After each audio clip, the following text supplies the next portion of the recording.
today. Yeah, I just got a haircut, man. Yeah. You know? So, Javier, we're going to welcome our new guest, Larry Krueger, who has a questionable internet connection, but that's okay. We're going to try. And Questionable? What's wrong with it? How's it going? it's getting better now. For a second ago, it was glitchy, but Javier's you're very fuzzy. For Fuzzy. a professional, man, you got your pretty bad audio. It's just the computer. My audio's fuzzy? Yeah, you don't look good. You look like all fuzzy. This is a great podcast. They're going to wonder what they're watching, right? The audio or the picture? Oh, I'm sorry, not the audio. The picture looks really horrible. Audio is a little sketchy, but your picture is horrible. Now it's a little better. Yeah, it's the internet connection is all it is. We're getting there. Yeah, let's get started. Fire away. You done? You want to get rolling here? Yeah, go ahead. Hike. All right. Are you taping already? I'm Larry Krueger. That's Len Dempsey. That's the great Javier Mendez, who's joining us from Thailand. Where Jav, you're over there.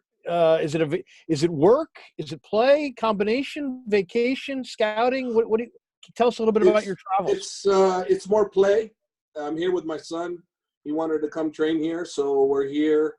You know, I'm basically here for him. I'm watching him train, and you know, if something catches my eye, you know, I would talk to the owner, Mike Swick of AK Thailand, and I was, hey, maybe you should get this person involved, and blah blah blah. But mostly just vacation.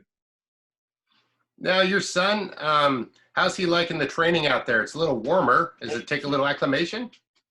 Yeah, he got tired. He said, Dad, I got tired. They had to get his first class yesterday.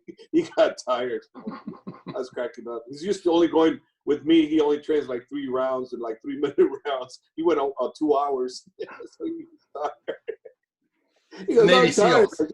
He probably slept good today. I saw his picture. So good, Larry. What kind of fighter is he? Is he how old of a guy is he? He is no fighter. He is never going to be a fighter. Okay. He doesn't want to. He just wants to train for self-defense, keep the weight off, and confidence. That's it.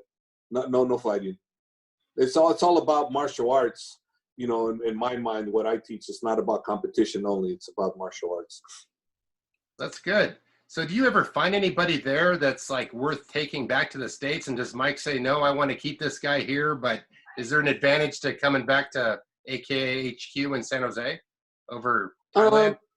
I don't know if there's an advantage. I just think that's, you know, we're more experienced, you know, but as far as the amenities and the lifestyle of the cost here, it's incredibly cheap. I mean, you can live here like a king for the kind of money you would live in San Jose in a poorhouse. Wow. Very inexpensive. Wow, that's kind of enticing. What kind of fighters do you see over there, Jav? I mean, are we talking about lots and lots of great prospects, or they're few and far between? No, there's lots and lots of great prospects because a lot of the world comes to Thailand to get Muay Thai training. A lot of the UFC fighters, a lot of the fighters in general come and take a vacation over here. In the meantime, while they're taking a vacation, they take up the Muay Thai over here, and they have MMA too over here. So you're talking about just about every fighter at one point or another will come to Thailand to pick up some good Thai boxing. That's like they can fight every weekend if they want. Like Salim, who's at your gym, he was taking real fights on the weekend to pay the bills, wasn't he? Yeah, I think so. I mean, they have fights all the time. So this is very common over here. That's not uncommon. You know, what's becoming more common is MMA training over here. There's a lot of MMA training. And like I said, you know, it brings all the fighters from all over the world. And I think just about every fighter that I know has been here. I wanted to lead in with one thing before I pass it back to Larry, but I do remember I've been looking at a lot of headlines lately, and I see Khabib shutting down Dana White on the rematch with Conor, and he feels like Conor needs to earn his way back. Is that because he hasn't been active, or what do you think? I don't know, but I'm not talking about it either. You don't want me to talk about it. So. Okay. Damn it. I'll edit that one out. Go ahead, Larry. Hey, so, you know, just kind of looking at the schedule, I would imagine, Jav, this is like kind of the calm before the storm, huh? February, You'll start, training in San Jose with AKA with Khabib, getting ready for the fight with Ferguson coming up in the spring. Is that pretty much your schedule coming into 2020? No, I mean, it starts when I come back January because I have Ed Ruth, who's fighting in Bellator. I have Romero Cotton, who's scheduled to fight in Bellator, I think February 21st. And then I have Kyle Crutchmer, who's fighting in Bellator, and then Salim, who we just mentioned. I believe they're all fighting in Bellator on February 21st. And then Gabriel Mowgli Benitez, he's scheduled to be fighting hopefully in February. UFC hasn't given me a date yet or an opponent, but they're scheduled to be in February. So I have that. And then, of course, Daniel Cormier is coming back, and he should be starting his training camp for his trilogy match with Miocic. So that's hopefully happening soon. I read on Instagram that DC said good to be back training, so I'm assuming DC was back this week training. So when I get back, I'm assuming I'll be seeing him too. And then Khabib, since his fight's in April, he usually shows up about 2 months out. So I figured he'll be coming there during that time, and he'll probably bring probably anywhere from 5 to 8 other fighters from his gym that are good training partners for him. Do you find yourself having to push these guys, or do they push themselves incredibly hard? I mean, and you have to back them off a little bit. What would you say? Are you more have to kick them in the butt, or more have to kind of draw them back in so they don't overdo it? The vast majority of them, I have to hold them back. Really? I have to tell them, hey, take a day off, go rest. No, these guys, they're all, I would say 99.9% of the guys train like crazy. They train too much, and you have to hold them back. You have to say, hey, take a day off. They have a hard time with that. They just feel they need to do more. And, they always overtrain. It's up to the coach's job to hold them back. So I do that more often than I say, hey, you need to train more. I don't hardly ever do that. Khabib obviously is a huge star in his country, and he comes and trains in San Jose at AKA with you. And I'm just kind of wondering if that's a little bit of a release for him. Is that kind of a getaway for him? Not only is he getting with you and getting his mind right, but he's also getting away from, I would imagine, a lot of people that are in his ear, a lot of people that want a piece of him, want his time. Is it advantageous for him to be in Northern California? 100%. 100%. He gets 5% of the attention in the U.S. that he does over there. I witnessed it firsthand. There's no way possibly he can train 100% over there with the amount of attention and responsibilities he has over there. He's like, he's a hero over there, So he's Russia's number one, sports star. So he is very well connected with the community over there. They love him over there, and he's always busy. So when he comes here, all he can think about is training, sleeping, eating, training, sleeping, eating, and every so often he'll take care of some fans that come by the gym. But no, that's the biggest major reason is he's here is because he gets to train. I know Len wants to jump in here as well, but I really always kind of wanted to ask you. Let him Give him up. I wanted to ask you about Tony Ferguson, though. Well, let me just ask you about the beginning of the training for Khabib with Ferguson. Tony Ferguson, do you focus on Tony and what he's going to be bringing to the table, or do you say, you know what? Some teams say we don't focus on the opponent, we focus on making us the best that we can be, and if we're where we need to be, it doesn't matter necessarily who we're going against. How much is your training with Khabib tied to Ferguson's strengths and weaknesses as a fighter? It's 100% for me tied to Tony's strengths.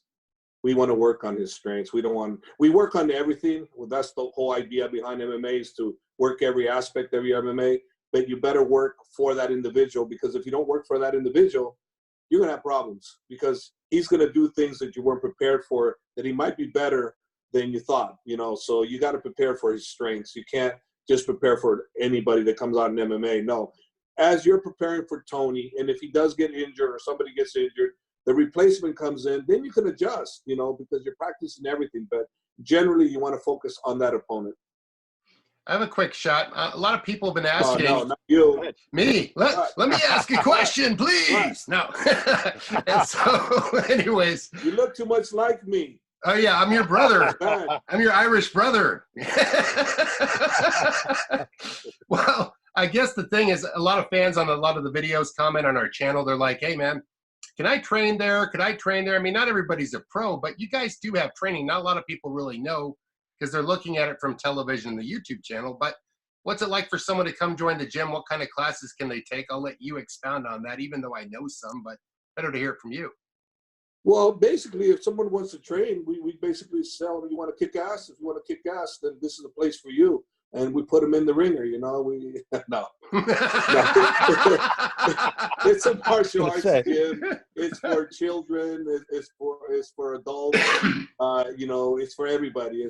We have, the majority of our students are you know school kids. You know, working people. You know, professionals, and this is martial arts. This is for self-defense, losing weight. You know, gaining confidence. This is not a competition gym. Although we're known for that, and we're known more for that than anything, but really what keeps the doors open is the loyal students that we have and the big base that we have. You know, that's what keeps the doors open. The fighters don't keep the doors open.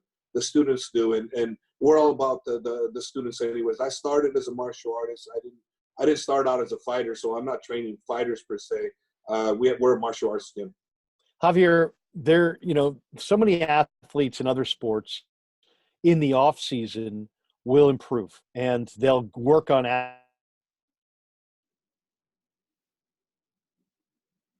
Larry, you froze. Larry, you have to ask that again. You froze. Oh, I'm sorry. Froze, I was just going to say, Larry, oh no, in other sports, guys work on stuff in the off season. I think you're talking about if They've other improved. sports. And I'm just kind of wondering in MMA. Yeah, we've had in the past. We've had the 49ers come in, the defensive line come in and train with us. This was over 10 years ago, and agility drills and you know balance drills and things of that nature. So they would come and train with us, and then on occasion here we'd have one you know pro athlete come in and train on agility drills. As a whole, we don't get too many, but in the past we did get quite a few. See if you can move again, Larry, or are you frozen? He's frozen. Just start moving around, do some head dancing. Am I He's frozen? frozen and his words Hopefully are scattered. Here. No worries. This is recorded. That's why we're testing this out. But I think we got something good once you're unfrozen. Well, I think you can put them unfrozen and people could get mad at us and stuff. All right. Might be all right. I don't know. Yeah. No, I was just going to say, do fighters work on improving their craft in the off season? Like when you get back with Khabib, will he have learned new things? Will he have tried to incorporate new things from his off season, things that he's worked on during his time away from you? There's no off season. They're always training.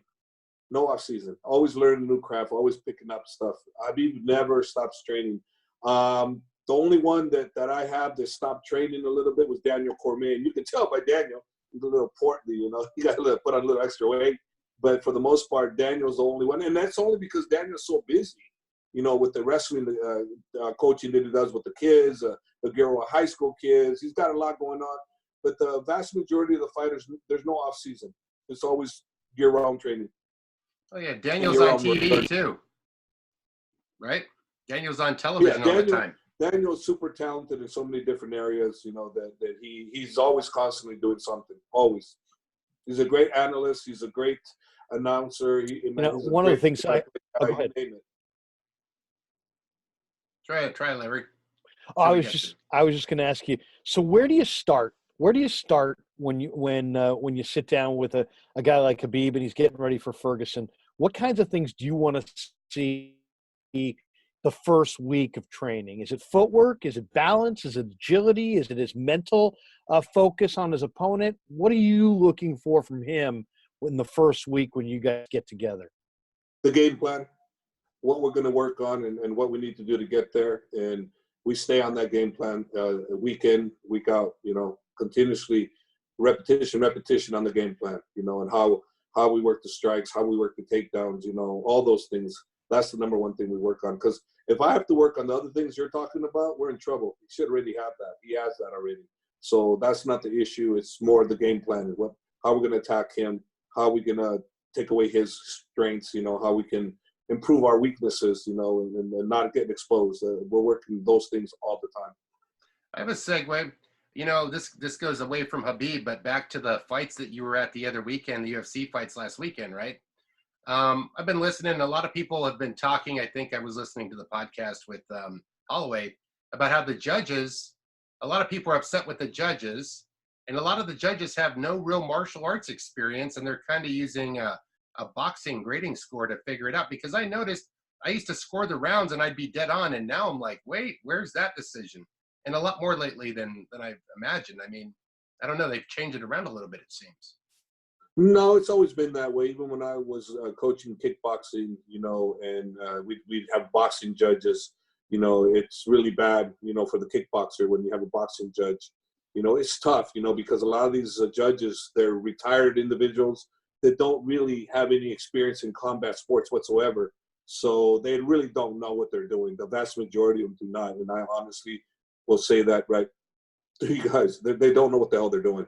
You know, Yeah. A lot of them do. You see these stupid decisions that you don't ever see a fighter when it's clear cut. There's never been a fighter that I've seen that disagreed, or even a true fan that disagrees on the outcome. Never. There's been fights that are so close, and the fighter will go, oh, it could have gone either way, but I chose so-and-so. But there's downright robberies that every fighter I know is all in agreement. They effed up. They effed up, and they do that a lot. And, you know, one of the biggest tests always is the fans. When the fans boo a decision as bad as they do and start throwing things, that's when you know. You know, Right. One of the decisions, they're out there all the time. Almost every fight you see a bad decision, and you just go, you know. I mean, I've been involved in quite a few myself, but, you know, what are you going to do, you know? You can't leave it to the judges, like Dana says. Do not leave it to the judges. It's a bad move. You're putting yourself in their hands. And it's not good, because if they're boxing judges or they're grappling judges, they don't really understand the stand-up. If they're boxing judges, they don't understand the ground. They don't understand the control. And I've always had issues with that. It's like you strike a guy and you do so well, but you come close to a rear naked choke, or you got a triangle that's almost right then there. You know, they don't really count very much for anything, you know. And I think that's baloney, you know. I think that the true grappler, you know, they should count more than the way they do. They don't count them. Like, you know, you get a guy in a submission, he's almost out, he gets out of it, but then he gets up and he punches you one time and he wins the round in most eyes. That's ridiculous. I don't get it. I don't get it. You know, how can that one punch that didn't even hurt you, by the way, count more than that submission that almost finished you? Right. It's true. Or how about counter fighters? You know, when a guy gets a percentage and someone, oh, he was advancing, but he was getting his face torn apart. Because like a counterpunch fighter, that's something that's what I preferred. If I had to defend myself, I like to counterfight. I don't charge like a bull. So I see people win, you know, and they keep their head movement and they keep out of range too. It's kind of like keeping range with being tall, right? You know, the counterfighting in a sense. Yeah, that sucks too. I mean, it needs to be corrected, you know, but I don't know. I mean, we're always going to be dealing with this. Been dealing with it forever, you know. I don't see it stopping anytime soon. No, you see it in boxing big time a lot of times. Yeah. Right? You back, Larry? We get you on. I'm back. You know, I wanted to ask Javier about the, you know, just kind of the changes in the sport from the 90s to today. Give me one thing that you think is the same. Did you hear the MMA? I didn't hear what he said. Word is today. Try again, Larry. Oh, did I freeze up? We got something here, dude. We got something here, but I'm going to have to go to your house and work on your internet. Is it frozen again? He gets the professional hat today. It's okay. We'll take care of him. I'll go to his house and fix it. Yeah. But I think I like what I'm seeing here, even in the middle of the podcast. I see what can be done. You know? I was just going to ask you about the evolution of the fighters from the 90s to today. What's the same? What's changed? The only thing the same, in my opinion, is their fighters. What's changed is everything. The technique. Everybody knows you have to know everything now to become successful. You cannot be successful in MMA if you just know how to do jiu-jitsu or wrestling or a boxer. That's never been the case where you can just be a boxer and win. Never. Or a kickboxer. You have to do everything, and you have to be well-rounded in everything. That's what's happening now. Before, it was like, you know, you're stronger in this area, so no one can out wrestle you and you'd win, or your jiu-jitsu guy is so good there. But now it's so well-rounded that everybody's so well-rounded. Now it's all about the athlete. Back then it was more about the style. But it's not about the style anymore. It's just the athlete and how well they train, how good the camps are, how good his training is personally. Does he go into the fight injury-free? Does he go into the fight with injuries? All those things come into play. Wow. Well, I like I see the vibe going. I'm just going to get your camera straightened out next time. And that's not a problem. And I will do some editing, so I'm not worried, guys. We just keep rolling. Best fight, what did you prefer when you watched that last card? Colby versus Usman, or Volkanovski versus Holloway? Which one was I love the most main event. Main event? The main event was incredible. That was what a main event's supposed to be. Colby, he came out swinging, man. And there was no love lost between those guys. That's for damn sure. I like what Kimura did. He came in stick to the body shots. Didn't fade away from the body shots. And Colby, for his part, if his jaw was broken in the third round, he didn't show it. So hey, man, props to him. It was a great fight. It was a great ending to a nice card. I liked it. I liked this fight the best. That was by far the best fight for me. Larry? What kind of fighters would you say your gym attracts? Is there any common denominator to what your gym attracts at AKA?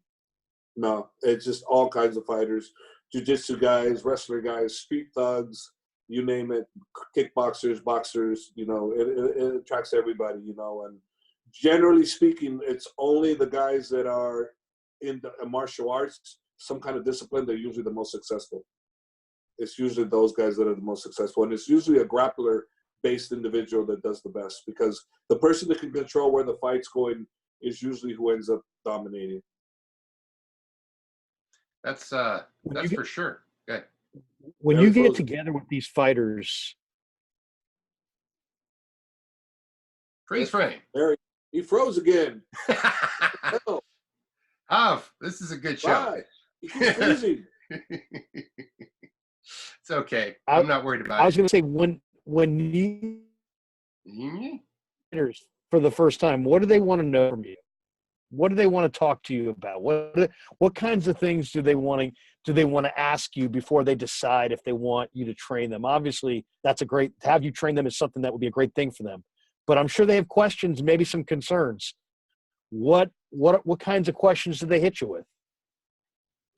For me, it's that I don't really get asked those questions, because it's always, am I willing to take you or not take you? They can join the team, but it's a matter of whether I'm going to personally train them. So I just look and see if I see something good in them, and it could be more importantly than anything, actually, it's chemistry. If I get along with them, if I have a good jive with them, then I'll train them regardless of where their ability is. As long as they have some grasp of grappling concept. If they don't like to grapple, I don't care how good they are. I don't want nothing to do with them, because I already know what I'm doing. If they don't like to grapple, I don't want them. So that's the only criteria I'm really looking for. They don't really ask me what I'm willing to offer them, because I'm not going there. I never go there. It's a matter of, do I want to take you? And if I do, then what I want to see is that they love grappling. If they don't love grappling, or they're not willing to engage in grappling, then I'm not willing to train them personally. They can join the team. Everybody can join the team if they make it. But as far as my personal attention, if they don't love grappling, I don't want to train them. You do attract an international crowd. I mean, I'm talking to the Italian gentleman. He wants to come train with you because there's nowhere like AKA. You get people from Russia, Dagestan, Chechnya. I mean, all over the world, they seem to come out there, and they want to get something that you built. I mean, you are the longest standing gym. I mean, it seems like they have to. How do they get in contact with you? How does that usually come about? They just show up one day with a suitcase? I mean, how's that go? Yeah, once in a while that happens where they just show up, and they do well. Some of them show up and they're great prospects. Other ones, generally, they'll go through a manager, and they'll come in through a manager, or they'll go in through, from Dagestan, they'll come in through Khabib. Anybody that wants to come in from the Russia region, they have to get approval from Khabib before I take them, because we're loyal to each other, and we don't want to end up fighting each other. We don't want to train somebody that fights our teammates.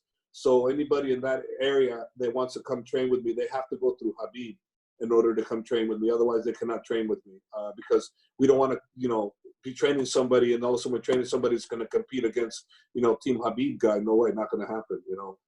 It's same thing in the UFC. If we have a fighter that wants to come in and he's in a certain weight, particular category, even doesn't matter how great he is, if he's going to interfere with somebody that we already have presently in the UFC, and that person doesn't want him there, then he can't come. Now, there's so many different ways that we take a fighter, accept them. But those are some of the things that are very important. Javier, in your gym, is it just you, or do you rely on other people that are specialists in certain areas to help you bring these guys along? Yeah, no, I rely on other people. I have Crazy Bob Cook, that helps me immensely. My jiu-jitsu coach, Ron Kessler, he's important. Javier Carvajal is a boxing coach. He has a lot of people. One of my best friends, Jerry Ferrillo, just came on board, and he's helping me with two of my guys. I got Rosendo Sanchez, who's been with us for a long time. He trained with DC. And I got Clint Cornell, who helps me when I'm gone. He runs the team while I'm gone. I have Hector Fernandez, who's another coach. I got another one, Tomas Diagni, who is a fighter turned coach. Sean Bunch, who's another fighter that does the wrestling coach. I mean, I have a lot of help. It's just not me. It can't be me. If it was just me, we wouldn't have a team. I've been gone for almost the last 2 months. I've been gone a month and a half. So what kind of team would we have if it was just me, right? We wouldn't have a team. It's like football, right? You have a lot of coaches. It's like football. You get all the defensive coach. You get the kick return team. I mean, basically, it's just a lot like football, isn't it, Larry? Yep. I think it's really interesting. I'm going to say a word, and I want your analytics. And I don't know if I froze. Well, it'd be kind of cool, Larry, if I can hear the word. And analytics are now. Sorry. Well, I was going to ask you about analytics in fighting and MMA because it is big in baseball. It's big in football. It's big in basketball.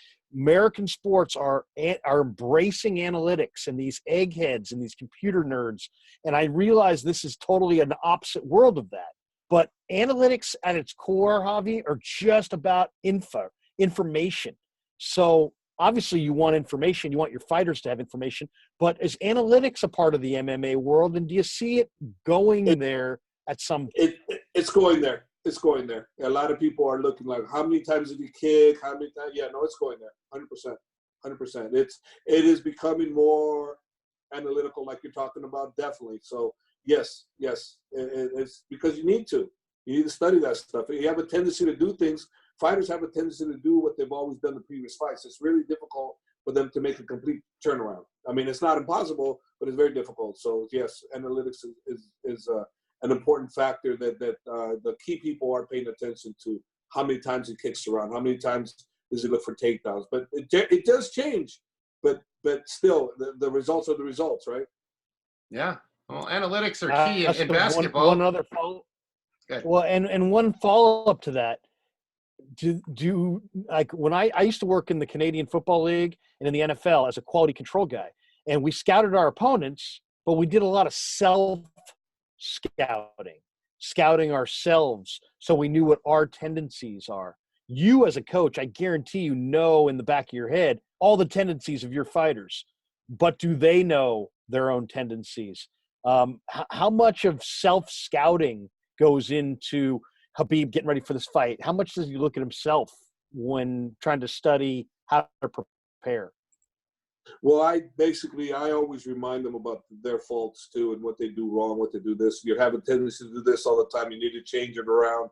So those things are definitely come into play when it comes to coaching. You have to pay attention to those things, and you have to bring it to your fighter. You got to let them know, and especially after you talk to them and then you see it in action, you got to stop and you got to yell at him. Not yell at him, and you just got to bring it up. Hey, remember I told you? Now you're doing it right now. So those things are very, very important. You can't ignore those. That's what makes a fighter better.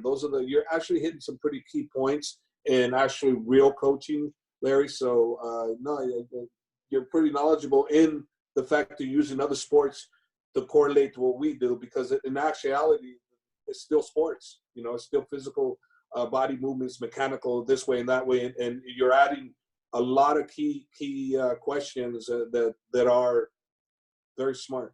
That's what coaching is all about. But all the questions you've been asking have all really, really good questions, because that's what makes, a coach worth his value. I agree. I'm learning some stuff here. I brought a pro jock scout over here and radio analyst. I'm over here just a cameraman that can talk really fast if he has to. But, once we get this internet stuff worked out, I think we'll have a pretty badass little show. I think so. I think it could be fun. Because we get it down. I know we're coordinating you in Thailand, Hob. Come on. Probably you're in Thailand, and Larry's in his basement, and he's using an old phone. Well, he's in his basement too. So there we go. I could probably do this a little bit. I'm in my office, but I could probably get the connection a little better if I was in the house. So maybe next time I'll do it in the house. That might be it. Maybe phone camera next time, but we'll get it done. I think we should try to do it again next week. I think for a dry run, I thought this was badass. I'd like to release it, but some of the glitch stuff, I got to see what I can edit. Sure. I might leave a teaser and say the big podcast coming next week, and we could go. Why don't you just release it and say the podcast goofball? Goofball podcast. Yeah. We'll get views. We'll take turns freezing. You gotta walk before you gotta walk before you can run, right? Yeah, to see where we were and where we'll be. Well, I like your analytics outlook, Larry. You're looking at Jav objectively from that point. I'm looking at it from another angle, and Javier's like, "Oh, I wasn't expecting that question," so I think that's pretty good. I wasn't expecting that. Yeah, I wasn't either. So he's the first person that's actually asked those scientific type questions that really I can understand, because that's the way we coach. Well, you're being analyzed by a lot of guys that never fought before.